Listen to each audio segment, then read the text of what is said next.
S&P 500 733.73 마감. 단순한 지수 하락으로 치부할 장세가 아닙니다. 현재 시장의 기저에는 달러 인덱스와 미국 국채 10년물 금리의 동반 상승이라는 거대한 압력이 자리 잡고 있습니다. 오늘 나스닥 100 지수 역시 701.53으로 0.62% 하락하며 기술주 전반에 걸친 피로감을 여실히 드러냈습니다. 금리와 환율이라는 두 가지 핵심 거시경제 지표가 동시에 임계점을 향해 움직일 때 포트폴리오의 방어력은 극명하게 엇갈립니다. 본 영상에서는 현재의 매크로 데이터가 시장의 섹터별 자금 흐름을 어떻게 강제하고 있는지 철저히 분석하고 흔들리지 않는 객관적 지표에 기반한 대응 전략을 제시합니다. 끝까지 보면 데이터가 어디서 갈리는지 알게 됩니다. 지금 시장을 짓누르는 가장 명확한 실체는 달러 강세입니다. 달러 인덱스가 99.31까지 상승하며 0.34% 오름세를 기록했습니다. 단순한 수치 상승이 아니라 글로벌 유동성의 방향성이 미국 내로 그리고 위험자산에서 안전자산으로 회귀하고 있음을 의미하는 지표입니다. 환율 상승은 외국인 투자자들의 자금 이탈을 구조적으로 부추기며 특히 신흥국 시장과 다국적 기업들의 환차손 리스크를 가중시킵니다. 시장의 근본적인 자금줄이 마르고 있다는 강력한 경고등이 켜진 셈입니다. 과거 달러 인덱스가 단기간에 상승 랠리를 펼쳤던 구간을 복기해보면 증시의 밸류에이션 부담은 언제나 가혹한 조정을 동반했습니다.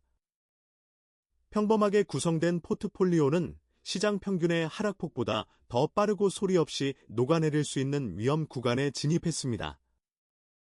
외국인 수급의 이탈과 달러 표시, 자산의 상대적 강세라는 이중고 속에서 단순히 좋은 기업을 들고 있다는 막연한 기대감만으로는 계좌의 손실을 방어할 수 없는 시점입니다. 달러 강세보다 더 심각한 뇌관은 바로 채권 시장에 있습니다. 모든 위험자산 밸류에이션의 절대적 기준점, 즉 할인율로 작용하는 미국 10년물 국채 수익률이 무려 4.67%까지 급등했습니다. 전일 대비 상승세가 뚜렷하며 이는 시장이 인플레이션 고착화 혹은 연준의 고금리 장기화 기조를 프라이싱하고 있다는 명백한 증거입니다. 4.67%라는 무위험 수익률은 미래의 이익 성장성에 기대어 높은 밸류에이션을 부여받는 기술주와 성장주에게는 가장 치명적인 독약입니다. 나스닥이 0.62% 하락한 반면 섹터별 강약 데이터를 뜯어보면 자금의 도피처가 명확히 드러납니다. 금리 상승의 직격탄을 맞은 소프트웨어, 반도체 등 고밸류 기술주 섹터에서는 매물 출회가 이어졌지만 필수 소비재나 유틸리티, 헬스케어와 같은 전통적인 방어주 섹터로는 자금이 유입되며 지수 하락을 방어했습니다.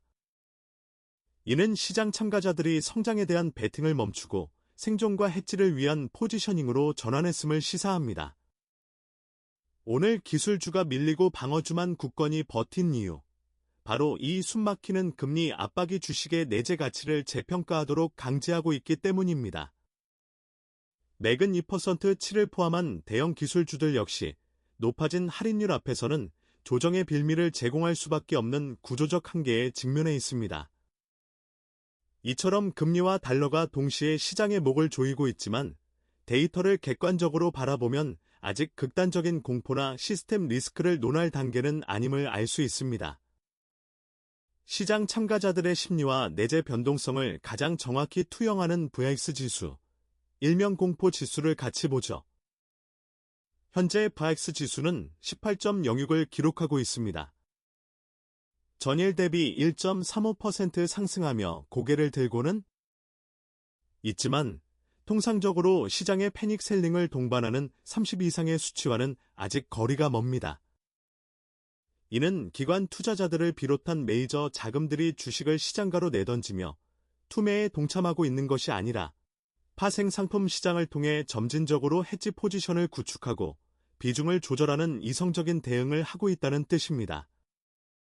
즉, 현재의 하락은 거품이 터지는 폭락장이 아니라 고금리와 강달러라는 새로운 매크로 환경에 맞춰 밸류에이션을 재조정하는 서서히 피를 말리는 중립적 조정 구간에 가깝습니다.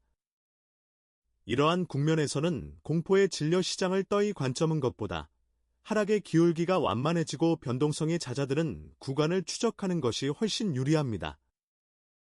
그렇다면 개인 투자자의 관점에서 현재 계좌를 어떻게 리모델링해야 할까요? 당장 포트폴리오를 해부해 보십시오. 포트폴리오 내에 현금 흐름 창출 능력이 부족하거나 오직 먼 미래의 성장 스토리에만 의존하는 기술주 비중이 과도하다면 즉각적인 리스크 관리가 필요합니다. 백스 지수의 완만한 상승과 국채 금리의 4.67% 도달은 투자자 본인의 리스크 허용도를 냉정하게 재평가하라는 시장의 직접적인 경고입니다. 주가가 떨어졌다고 해서 기계적으로 물타기를 단행하는 것은 대단히 위험합니다. 지금은 신규 매수나 공격적인 비중 확대보다는 내 포지션이 추가적인 변동성을 견뎌낼 수 있는 현금 비중과 방어적 섹터의 밸런스를 갖추고 있는지 확인하는 체력 점검이 최우선입니다. 필요하다면 일부 비중 축소를 통해서라도 변동성에 대비할 수 있는 여력을 확보해야 합니다. 시장을 예측하려 들지 말고 시장의 구조적 압력에 순응하는 포트폴리오를 구축해야 생존할 수 있습니다. 물론 지금까지 분석한 고금리와 강달러에 기반한 보수적 관점이 단숨에 틀릴 수 있는 리스크 시나리오 역시 반드시 짚고 넘어가야 합니다. 투자는 언제나 확률의 게임이며 하나의 방향성만을 맹신하는 것은 가장 경계해야 할 태도입니다. 당장 내일 혹은 이번 주 후반에 발표될 미국의 핵심 경제 지표나 물가 데이터가 시장의 예상치를 큰 폭으로 하회한다면 상황은 180도 반전될 수 있습니다. 인플레이션 둔화 시그널이 명확해질 경우 4.67%에서 팽팽하게 당겨져 있던 10년물 국채 금리가 급락하고 달러 인덱스 역시 꺾이면서 증시는 그간의 억눌림을 털어내고 급반등할 가능성이 상존합니다. 따라서 섣불리 전액 현금화를 통해 하락 방향성을 확정짓는 극단적인 베팅은 대단히 위험합니다. 이 분석 관점이 철저히 빗나가는 유일한 구간은 기업들의 펀더멘털 실적이 금리 부담을 가뿐히 뛰어넘을 정도로 폭발적으로 증가하는 동시에 매크로 변수들이 일제히 완화되는 환경이 재현될 때입니다. 다만 이 관점이 틀릴 수 있는 경우는 실적과 금리 변수가 동시에 뒤집히는 구간입니다. 결론을 맺겠습니다. 미국 10년물 국채 수익률 4.67%와 달러 인덱스 99.31. 이 두 개의 숫자가 의미하는 바는 명확합니다. 미국 증시는 무한정 오르던 관성을 멈추고 본격적인 밸류에이션 숨고르기 국면에 진입했습니다. S&P 500의 733.73 마감은 이러한 거대한 흐름의 단면일 뿐입니다. 지금 당장 필요한 것은 흔들리지 않는 객관적 기준과 데이터에 기반한 차가운 리스크 관리입니다.